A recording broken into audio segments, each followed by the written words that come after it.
and good morning. It is early in the morning for me, and especially for our colleagues in Brazil.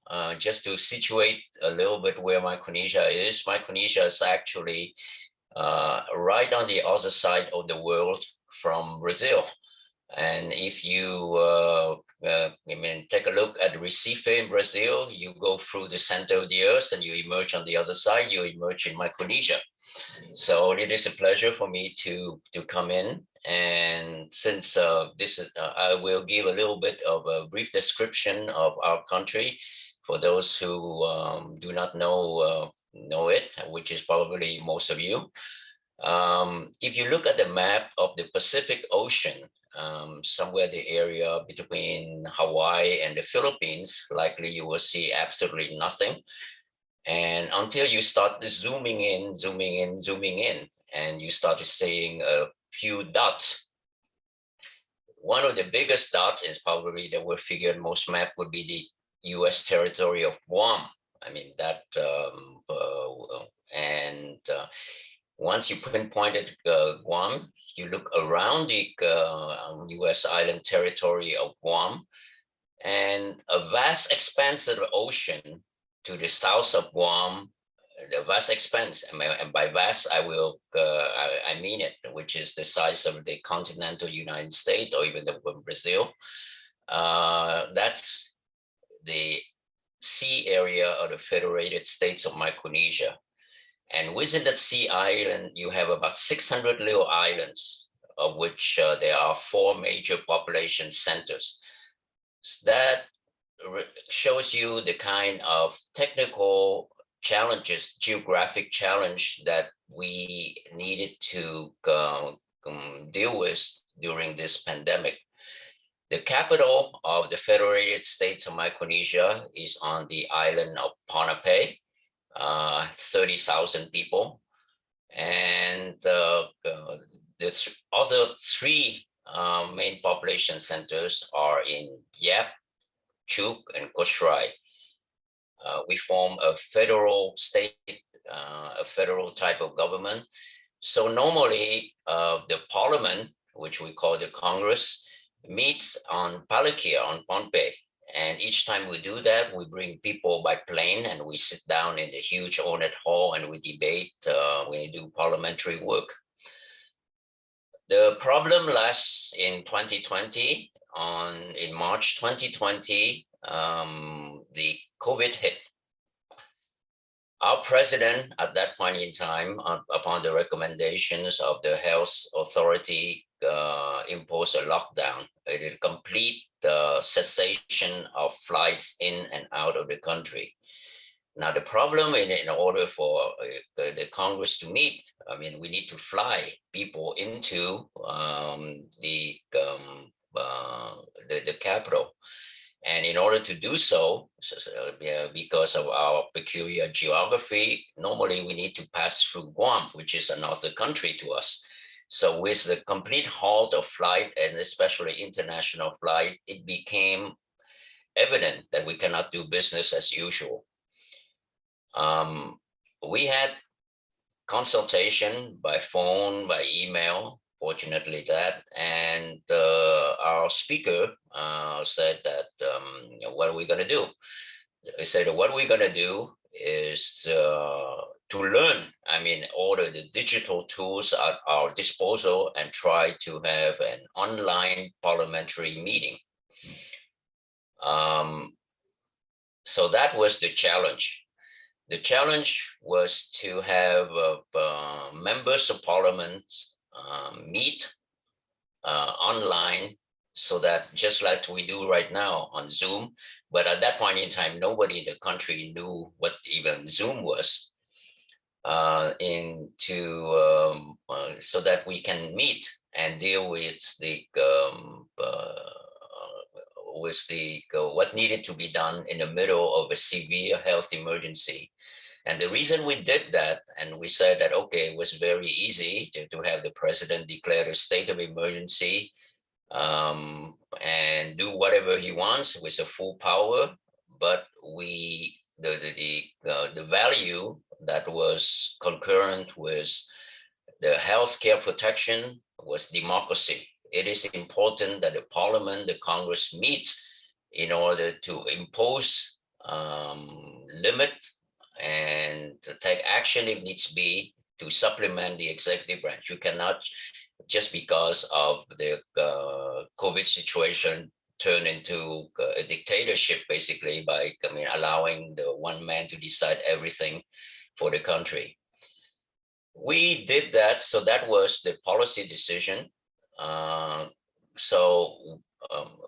The first task we did was to, we have a small IT staff on board, and we tasked them to figure out a way to have these members talk to each other. Members, I mean by the members of Congress, the parliamentarian.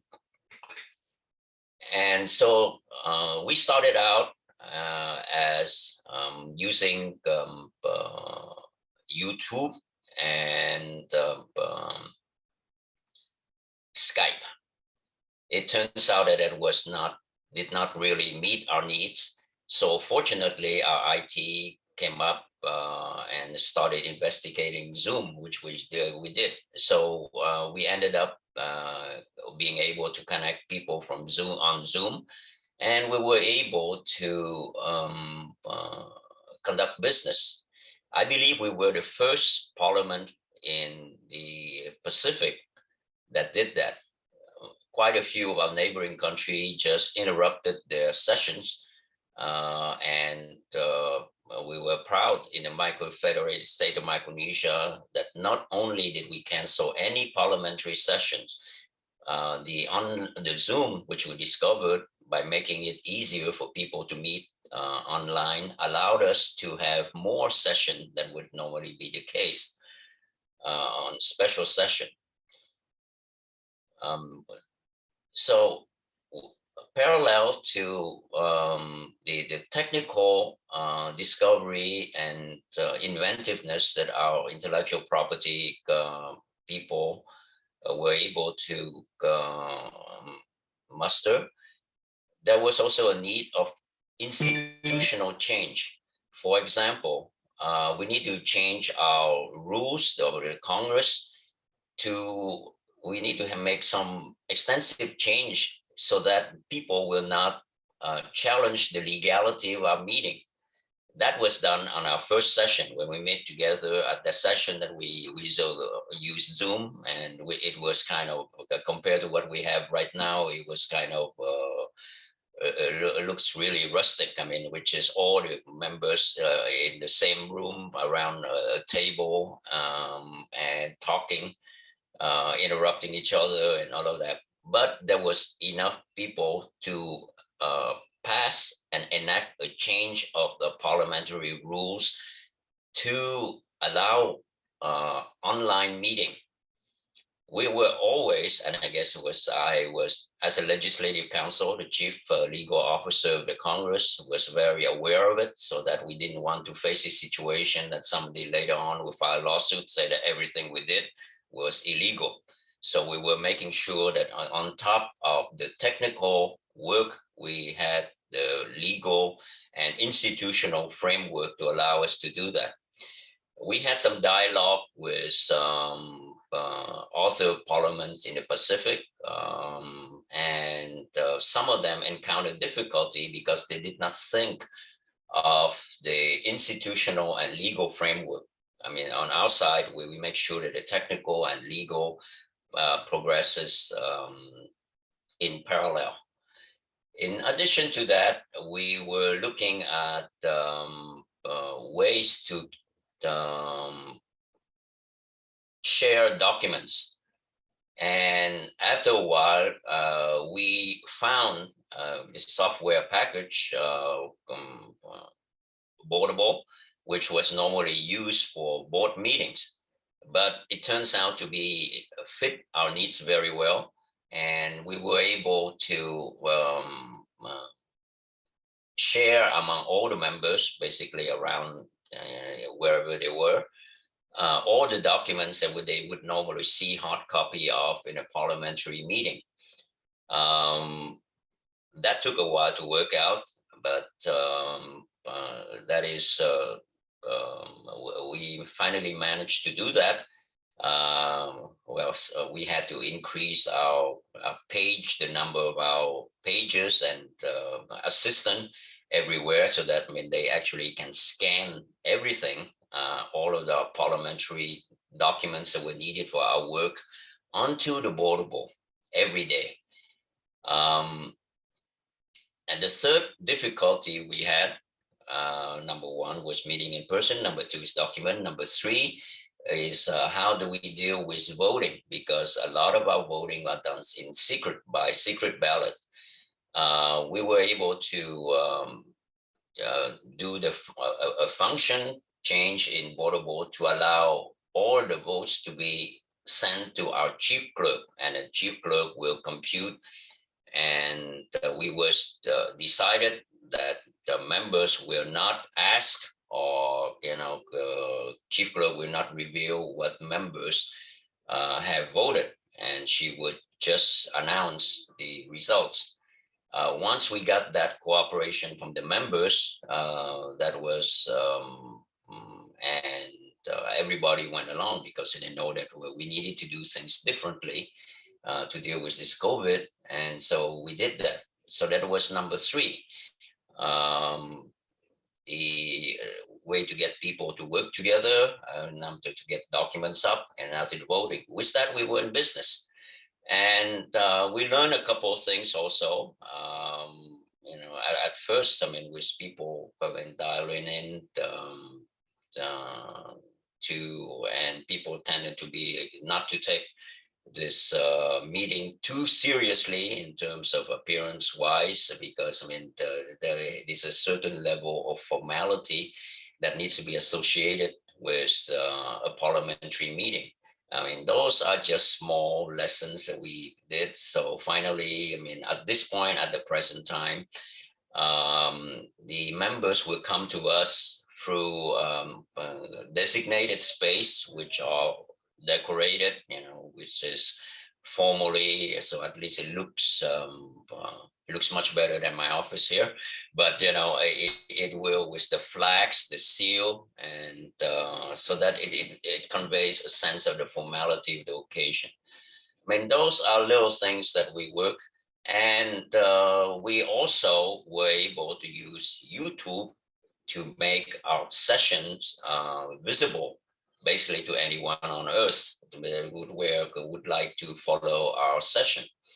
That was very important for our congressional leadership, for our people, that we are, it's just because we are in a COVID lockdown situation, we should be able not only to make our proceedings open to the public, but to the entire world if they want to see what it is that we're debating. That was done by YouTube. That was the fourth thing that we did. So that was the transition, I believe, and we had a couple of direction that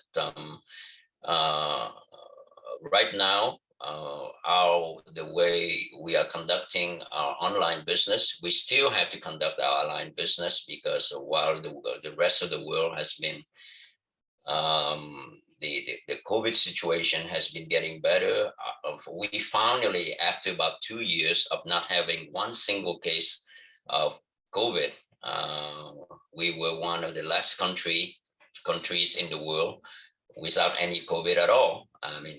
But we couldn't prevent it came in about last month. So we have about thousands of cases now. Fortunately, the variant that came in was not as lethal as the one that we had to deal with 2 years ago. So a lot of people tested positive, but had minor symptoms and are now recovered. As a result, we are now, the Federated State of Micronesia has reopened. People are coming in and able to travel. There is no point having a lockdown anymore, since we have it on island. We did, what we did is to have a full-scale vaccination campaign, every booster. And was on the state level, we just had a couple of days ago, schools returning and students The local school district has required students to get vaccination and mask. So we're back in business, and for the last 2 years, we had to deal with a lot of legislative problems. We've passed a large number of laws dealing with the COVID. Not the least of which was be the law allowing the reopening and setting the terms of the reopening of the country. The country officially reopened legally on August 1st. I mean, just a little bit more than a month ago. Before that, there was no flights in or out, or only charter flights subject to very stringent regulation. So that's basically where we are. Recapitulated, we started from nothing at the beginning of the pandemic. We had to impose lockdown, and we learned, we've learned and used different digital tools. But now we're pretty confident that we are up and running and provide about 100% of our capacity, just in case for a time for COVID to disappear, and hopefully in about a month or two we'll be able to meet in person again. Thank you very much for your patience, and I'll be glad to open it to answer any questions.